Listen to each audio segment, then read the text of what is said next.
Hey everybody, welcome back to the channel. This week is another week where we take a look back at the last 3 years that we've been in this studio here since we set up the studio and purchased the SSL. This is part 3. If you missed part 1 and 2, check the links in the description box below, where I've gone back through all the footage from the very first video on this YouTube channel all the way up through the present, picking out some of the highlights for people that are new to the channel who have not had a chance to watch all the install videos in particular, and give you kind of the highlights. So if you want to see even more detail about how we set up this studio and the evolution of this studio from the time that we first set it up to where we are today, go back and look at the archives and check out all the different playlists, and you'll be able to watch those videos in its entirety. So this is part 3 of our look back at mixing music analog. It's been about 3 years since we set up the studio. In part 3, it's really all about the patch bays. So in part 1 and part 2, we started with 1 patch bay. We thought that's all we were going to need. By the time we got to part 2 of this little history tour, we had 2 patch bays. And now what you're going to see in this video is we have 3 or 4 patch bays. I can't remember, but we added lots of patch bays and lots of cables, and we take you through some of the highlights of how we set those up, the wiring, the planning, the writing everything out on a map, where we are. We also had a couple of new pieces of gear that showed up that we've installed, and we also had a piece of defective gear that I bought used on eBay that I got burned on. You'll have to watch till the end of the video and check that out. So I hope you like this look back at the history of mixing music analog. Leave comments below, let me know what you think, and if you're someone new to the channel, make sure you go back and rewatch all the old videos, because you'll see the entire process. There is nobody on YouTube, I'm telling you, nobody, which is the reason why this channel exists, that showed and documented a behind the scenes look in detail, everything from making gear purchases to before the console was ever showed up, to installing it, figuring out how to hook it up, all the routing, the hardware, the cable management, and you get to see everything from start to finish. So if you're someone who's looking to get into some hardware, a console, or whatever in your studio, you'll learn a lot of what not to do, and hopefully these videos will save you hundreds, if not thousands of dollars worth of time and frustration. So enjoy part 3, and I'll see you guys in the video. All right, so what are we doing? So we're hooking up patch bays. Yeah, what we're looking to do here is we're looking to keep this as organized and logical as we can. And there's a couple considerations I'm taking in when I do this, is the fact that the way I have it figured out right now is we're going to use the top patch bay is going to be completely taken up by all the I/O from the board. Right. And so then the bottom patch bay is going to be all the I/O to the actual effects rack.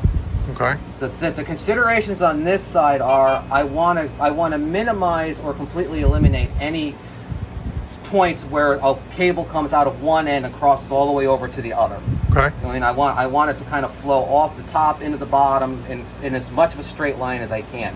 There's going to be some crossing over, especially when we get to where the buses are going to be. Right. So there's going to be some crossing over the cables, but I just want to try to avoid having cables run from one side to the other and get a big knot of cables. Got it. So on this side, that's the major consideration, but all that's going to be handled in the hookups in the back. So if we come around the back, this is... All right, so here we are, back behind the patch bay. So the top patch bay is 6 groups of in and outs on each D sub. Right. Okay. Now what's nice about... Oh, could you grab me one of the snakes that go into this? I want to show something. Which, the XLR? Yeah, the XLR. The D-sub? Yeah, the D-sub to XLR. I want to show something here. Okay. All right. There you go. So what we have in the back here is we have all D-sub connectors into the patch bay. And what's nice about the D-subs is, and anybody who sees a D-sub like this, any older guy that remembers the old parallel ports on computers, that's exactly what this is, basically. It's just a lot heavier duty. So there's 25 pins in the D-sub, 25 individual cables in the cable itself. Each XLR connector, of course, is a 3-pin connector for balanced input and output. So what that gives you is 8 3-pin groups with 1 pin left over. So you can run 8 balanced signals through one D-sub. So what you're doing is you're boiling all of this down to just this. Right. So it takes up a lot less room on here. But the thing with it is there's no flexibility in this. It's 1 through 8, no matter what in there. All right, so this one and this one. So So these two are, this is channel send 1 through 8. So, come on. Yeah, that's channel send 1 through 8. Those are the easy ones. This one is the feed to the X16. This is a shorty, so this one I can probably put. Yeah, that one's easy enough to find. So, okay, so that one goes over here. So this is, these two are the bus groups. So these two are going to jump. We did label quite a few of those, huh? Oh yeah, we just labeled them which ones they went in, but we didn't label what they were coming from. Don't know how much detail we're going to be able to get this, but we'll get as much as we can. Yeah. And then in the end, we'll go through it. We'll go through it. I'll just try to get the camera in here as close as I can. Yeah, this is going to be a lot of fun here. Okay, like that. So you're on film now. Camera's rolling. Okay. So whatever that means. You know what you could do too is if you need me to, if you're not sure which is which and you lightly pull on it, I can trace it back to the console and see what D sub it goes in if you're not sure. No, I'm pretty sure. I know these two. I know this is the master because that's the first one we hooked up. Right. And then we did the two bus groups, so those are going to be over here. The master is going to move over one more to the left because I'm going to just put that sacrificial one to the X16 all the way on the right. Right.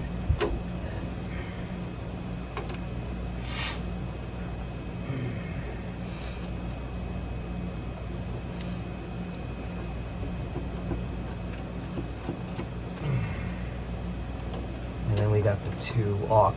Like I said, I hate the fact that we have to give up a whole bank. Yeah, and that's one of the bag. things that you were talking about with the D sub connectors itself. The good news about D subs for everyone is that you literally have, it's like having 8 XLR cables in one cable. Yeah. So it makes the like, you know, this whole big rat's nest of D subs that people may say, oh my God, there's so many cables. Well, if those are individual XLRs or individual TRS cables, 1/4 inches, it would be a jungle. It would be 8. It would be 8 for every one of these D subs. We'd have 300 physical cables back here. So the good news is it keeps the cable management a little bit more tidy, for lack of a better word. The bad news is what you just suggested, which is you have to give up a whole. If you're only going to use, say, 2 of the channels on the D sub connector, because you only need to use 2 of them, you have to give up all 8. Yep. Yeah, which is exactly the case on bank 1 here. Is Right. We're giving up. You're giving up 6 channels on the patch bay to the one D sub just to get the master out. Just to get the master out because that's just the way it works on the console, and that's what's working on the D sub patch bay. Yeah. And the only reason why we went D sub to D sub is because the console is all D sub. We could have went D sub to XLR, I guess, or no, D sub to TRS. I guess we could have done. We could have done something like that and gotten TRS, but then again, a TRS patch bay you can only get 48 points out of it. Right. So it would have been an extra patch bay. It would have been 2 patch bays to do the job of this one. Right. That's right. You So know, it's 6 1/2 dozen of the other. Yeah, exactly. It's always going to be some kind of a compromise. Right. And from a cable management standpoint, as bad as this may look, this is the best scenario. Yeah, this looks terrible, but this is not bad at all. No, it's not. So show us what you're doing there. So you're mapping out he's kind of mapping it out on what we're going to do. So bank 1 is master to X16, 3 and 4, the actual 3rd and 4th pin in the front is the master out to the X16. Bank 2 is the master. So 9 and 10 is going to be the insert point for the master bus processing, which in our case is the SSL Fusion. The Fusion, right. And then 11 and 12 are where I'm going to jumper the master out of the patch bay, back into the patch bay on 3 and 4, and then out up to the X16. Okay. What I'm thinking is if we add any more hardware, it's going to have to be vertical, right? Except for 500 series. Yeah. Yes. 500's already hit it, but if we add yes. more rack, It's going to be vertical. Yep. So what I think I'm going to do is I'm going to leave bank 2 empty. So then if we have to go vertical, we come out of bank 2 and go straight up. Okay. Okay, so I'm going to put all of this onto bank 3. Bank 3, okay. And then these 3 here will be on bank 1, so bank 2 is going to be empty. Okay. So bank 1 will be the distressor, the 204, the 204 distressor, and the fusion. The fusion. Got it. And then everything else on here. So now the question is which order are we going in? Okay. Got it? So now we're on the patch bay. So the patch bay is now completed, front and back. And after a little bit of troubleshooting, we got everything wired up and everything is working. So Dave's going to take us through. They already saw the back. Well, we'll go around the back again, but they kind of saw us hooking everything up for like 30 minutes. Now it's like, here's the front. Yep. So walk us through what the hell this is and how this system kind of works. All right. So as I was explaining before, is like what I wanted with the way I had it laid out was I didn't want to have wire runs coming like out from here and plugging in all the way over here. Right. So you had to plan out where you were plugging in all your hardware and everything else so that you could keep the cable runs relatively logical. Right. So what we did is, the top patch bay, this is all the I/O from the board. This is the feed from the feed from the master from the board to the master to the board here, okay? Yep. And then the master output from the board is coming out of the board here and then going into this set here, which is into that one sacrificial DB25 into the X16 for the master input for print tracks, right. Okay, so that's what that one is there. This loop right here is the master insert, master effect insert, which is why I put, like I said, I put the fusion, which is on the master input, first on the bottom one, so it comes out and goes straight in and out to there. Right. So then your audio comes out the top, in the bottom, into the fusion, then out the top of the fusion and into the bottom of the board, back to the board. Right. Okay. Now this top one is normalized. And what normalized means is that if there's nothing plugged in to one of these pairs, the audio actually flows in and then back out to the board. Right. It's very important on the buses, because if you're not plugging anything into the buses, like there's nothing in the percussion bus. Right. If this was not normalized, this would actually interrupt the signal and you wouldn't hear anything on the percussion bus. So with normalizing it, the audio is coming in the top, right back out the bottom again with nothing plugged into it. We don't have to use a jumper because that's what the normalizing is doing for you. Right. You also have a choice for half normalized on these, which is the same thing where it still passes audio through, but you can plug something into the top of it and use it as a splitter without interrupting the signal. On regular normalized, when you plug something into this, it interrupts the signal. Right. Half normalized, it'll actually still pass the audio through, but you can take it off, so it almost acts like a signal splitter. And then there's non-normalized, which cuts them off from each other and no audio passes through.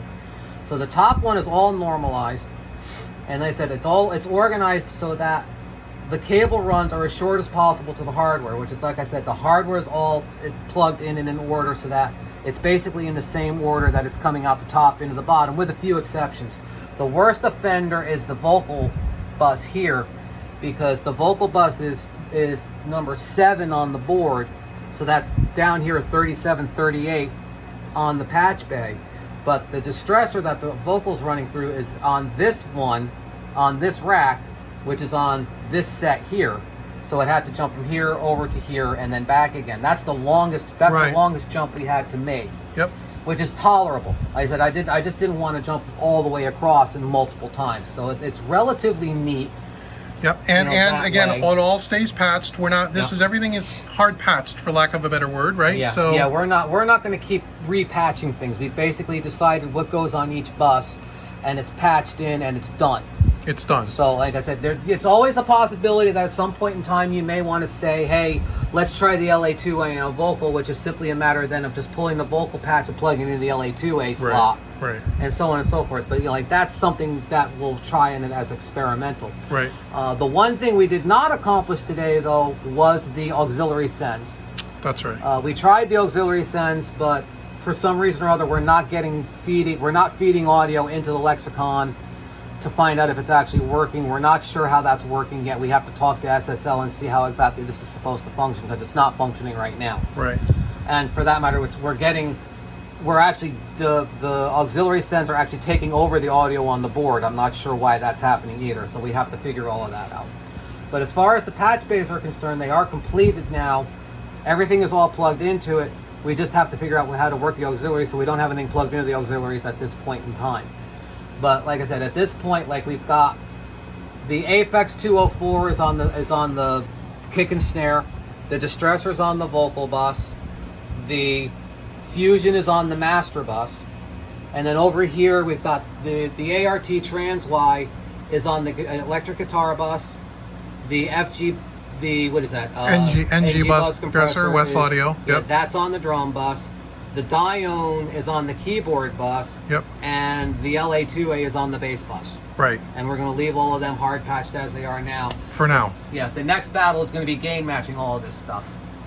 Right. So we were able, so we were able to do some of that today. So we got all the gear is working except for the Lexicon. Yep. Right now. So we got everything kind of dialed in, and we've been playing with it a little bit, and it sounds pretty good. We're just, it's going to take time to tweak it all in. Mm-hmm. And then if we go around the back, we're done with the front of the rack, right? Yep, we're done. So if we go around the back, here's kind of tidied up wires as best as we can get. And again, it's, zoom out a little bit, this is actually not bad. I mean, I thought this was going to be a lot worse, to be honest. And so we showed all of this earlier, where all the patch bays are down here. You can see the blue units, those are the patch bays. And then all the cabling that comes along and everything gets patched into the gear. All these white cables are all the D subs to XLR going to all the different pieces of gear. And then it kind of just comes down here, and there's just one big, which will, we can cable tie that a little bit, and it just all goes right around to the board, which you guys saw in other videos as, the last couple of weeks as we've been wiring up the board. And yeah, so it's not so bad. Not bad at all, really. We got some HDMI cables and stuff going to the monitor.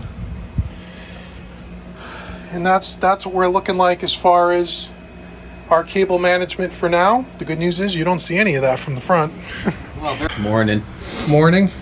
Dave is back. So we're going to start today on, we're going to do 2 patch bays, hook up the Bluey compressor, insert it on the vocal channel, and that's the bulk of what we're going to do, and then test everything out. So and then we'll get in close with the iPhone where we need to, and then we will do a signal flow video. It probably won't be a part of this video, but there will be another video that will show you signal flow. We'll show probably several signal flow videos, the very basics, and then maybe more complex stuff, all the way up to the way we have it hooked up. So we'll figure all that out. So before, it's like we've never done this before, right? And like, and listen, and I get it. Okay, for some people, this is like watching paint dry, and I get that. Right. Okay, this is not exciting TV. All right, and if you're coming looking for mixed tips and all the rest of that stuff, watching 2 guys hook up cables hour after hour, right, and experiment with everything, yeah, it's not exciting watching. But at the same token too, it's like we're learning we're learning as we go what we need to have hooked up and what we don't need to have hooked up, and how we want everything rounded, because there is no manual for this. Well, that went under the couch. Did you lose your tape? There is no manual for this. So, there's, and like I said, every use case is different. Our use case is completely different than everybody else's. Right. But in all honesty, I mean, yeah, it's not exciting, but if we help other people figure out what they want to do, then it was worth it. We were successful. Well, I mean, again, as many people, we got way more people that have said, thank you for the videos, it's interesting. We've had a lot of people say, it's been interesting. Mm-hmm. And a lot of people, and again, several people have said, you're the only one that's doing this. Yeah. And on YouTube. Yeah, so, and it only takes a minute to search on YouTube to find out that, you're right, there's nobody else. So you gotta, nobody else is documenting. Nobody is. And a studio setup to this degree. We will. So this is...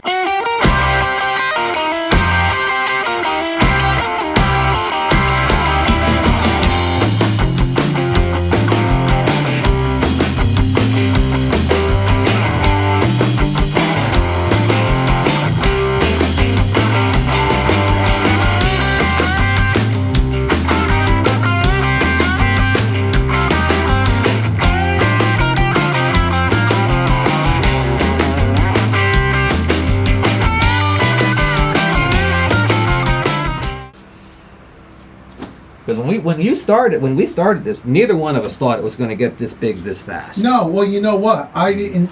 But when I was buying all this stuff as part of the financing with the console, it was also any of the supporting equipment, which meant cabling, the X16s. Yeah. And I only bought 8 D sub cables, the original. Yeah. Because that when I was talking to them, they were like, "Oh yeah, that's all you need to get started." I didn't think through. Yeah. And how many more D sub cables did we buy since then? You know how many thousands of dollars I've spent? I could have financed all of that. Yeah. Well, let's see.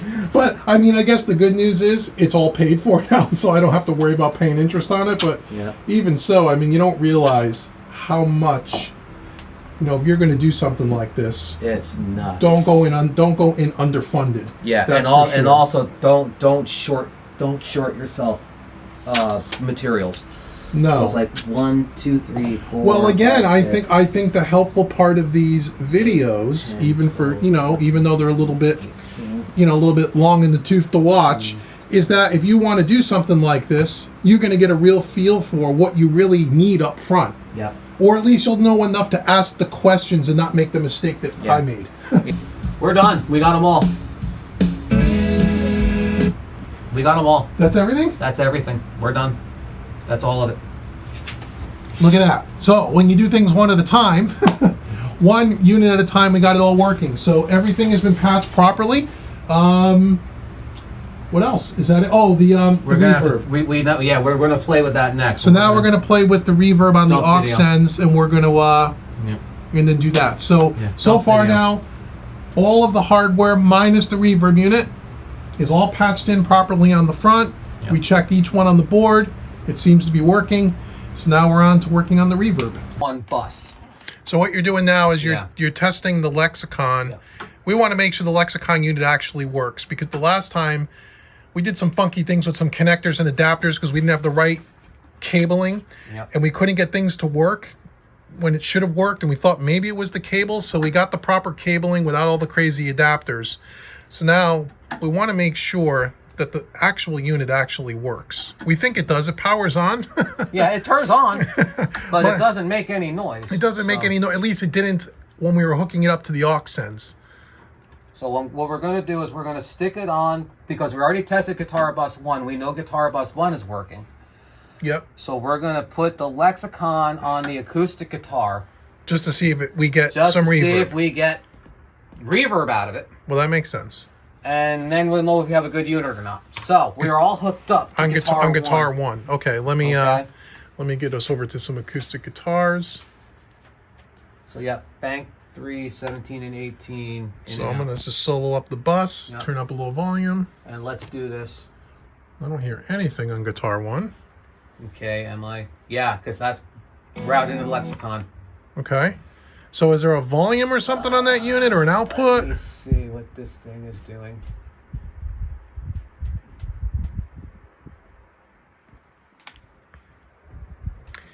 Yeah, because we're hitting the compressor. Okay, yeah, where all the compressors are up.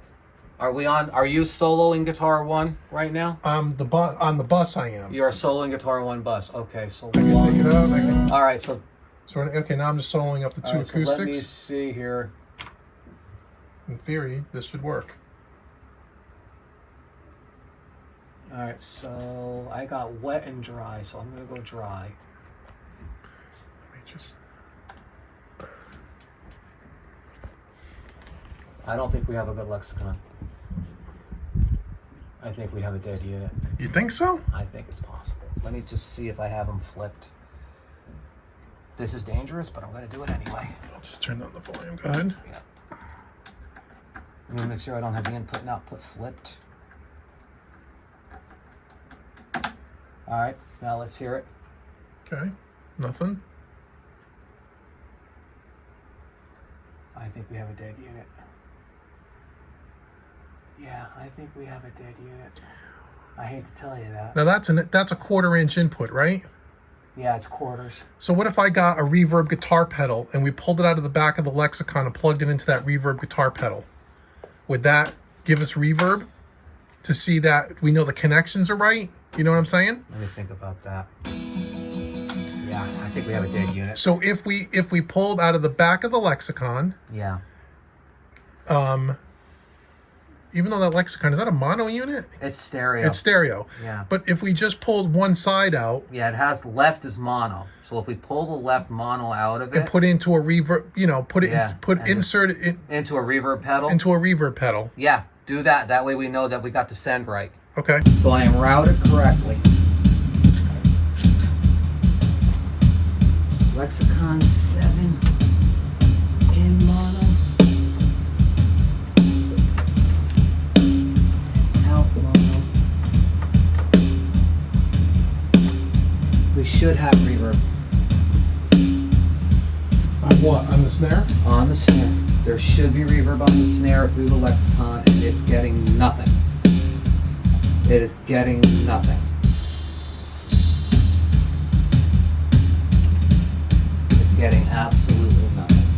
So you think the unit is faulty? I think the unit's dead. Okay. I mean, it is what it is, man. By the simple process of elimination now, I switched to a different set of ends. I switched to a different set of connectors on the two snakes. Okay, and ran them aux out, you know, in and out. Yep. Plugged into the pedal, it works. Plugged into the Lexicon, there's no signal passing through the Lexicon.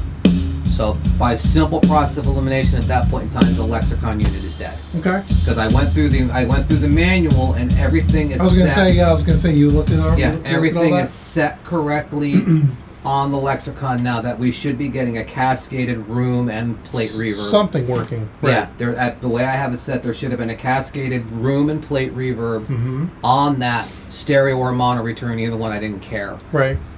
And everything, like I said, when I plug into the pedal, it worked. When I plug into the Lexicon, it doesn't work. Okay. So the Lexicon is a dead unit. Okay, that's good to know.